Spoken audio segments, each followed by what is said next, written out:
மக்களே, நம்ம தளபதி சிஎம் ஆனதும் ஆனாரு. தமிழ்நாட்டுல குசுங்கத்தொல்லை ரொம்ப அதிகமாயிருச்சுல.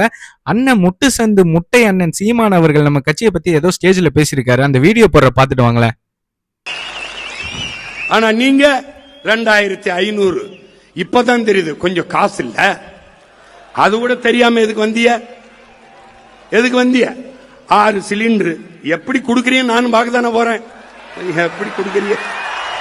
தமிழும் தளபதியும் எங்கள் அடையாளம் இல்லை. இந்த வீடியோ கிளிப் பார்த்துருப்பீங்க. அண்ணனோட கான்ஃபிடென்ட் லெவல் பார்த்தீங்களா? முடிஞ்சா 2500 கொடுத்து காட்டுங்க, 6 சிலிண்டர் கொடுத்து காட்டுங்கன்னு. இதே மாதிரி தான் ஒரு 7-8 மாசத்துக்கு முன்னாடி ஒரு சவால் விட்டாரு கான்ஃபிடென்ட்டா.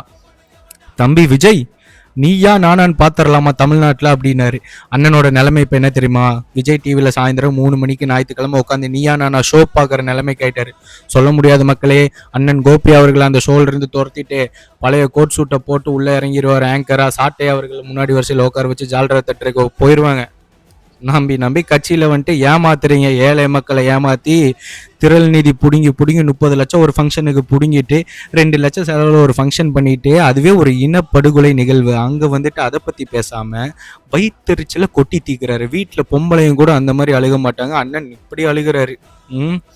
டிஎம் கேட்ட பொட்டி வாங்கினோமா, ஒரு கட்டை அண்ணன் சாட்டை டீ, இன்னொரு கட்டை அண்ணன் கார்த்தி டீ கொடுத்துட்டு அந்த மாதிரி ஒருத்தரை வளர்த்தி வச்சிருந்தீங்களே. இடையில வந்து வேட்டியெல்லாம் கழட்டிட்டு ஒரு அட்வொகேட் வீட்டில் படுத்து கிடந்தார்ல, அந்த மாதிரி ஆளுங்களுக்கு நல்லா புஸ்தியா ஏதோ வாங்கி கொடுத்தோமான்னு போகணும். எங்களை வந்து சீண்டிட்டு இருக்கீங்க அடிக்கடி. அண்ணன் படிப்படியாக நிறைவேற்றுவார். 2500 கொடுக்குறேன்னாரு. வாக்குறுதியில் கண்டிப்பாக பண்ணுவார். 6 சிலிண்டர் கொடுக்குறோம் நாங்கள் ஃப்ரீயாக வருஷத்துக்கு, கண்டிப்பாக நிறைவேற்றுவார். படிப்படியாக பண்ணுவார். அதே சமயத்தில் நீங்கள் படிப்படியாக கீழே இறங்கி உங்கள் கட்சியே க்ளோஸ் ஆயிரும். வேறு வேலை இருந்தால் பாருங்கள். உங்களுக்கு தான் அரசியல் செட் ஆகலை. எரிச்சல் இருக்கும். இத்தனை வருஷம் கத்தணுமே, போராடணுமே, போய் பேசணுமேன்ட்டு.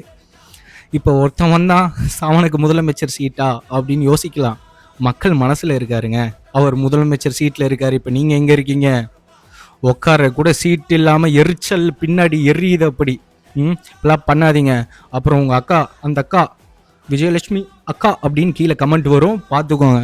அந்த அக்கா இறங்கிடுவாங்க. அப்புறம் ஹிஸ்ட்ரி எல்லாம் நோன்னா அப்புறம் என்னென்ன ஆறுது, டயத்தில் எல்லா இதுவும் ஸ்லிப் ஆகுது, என்ன ராகிங்கா அப்படின்னு இறங்கிடுவாங்க நம்ம பசங்க. பார்த்துனா கேள்வி கேளுங்க, அதுக்கான பதில் சொல்கிற உரிமை இருக்குது. ஆனால் நீங்கள் பேசாமல் இருக்காதீங்கண்ணா. எங்களுக்கு கொஞ்சம் அந்த 5 வருஷம் கொஞ்சம் கண்டென்ட்டு எல்லாமே தேவைப்படுது.